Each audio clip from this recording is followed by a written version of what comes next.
Qəribədir.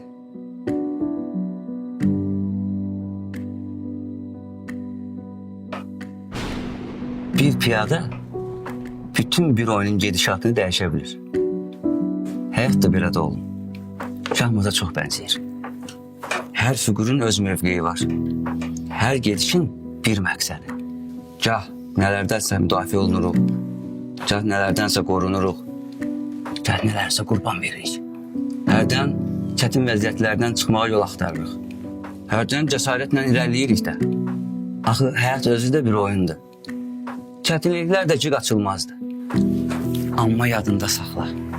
Biz xətalardan qorxmamalıyıq. Xətalar bizi daha da mükəmməlləşdirir.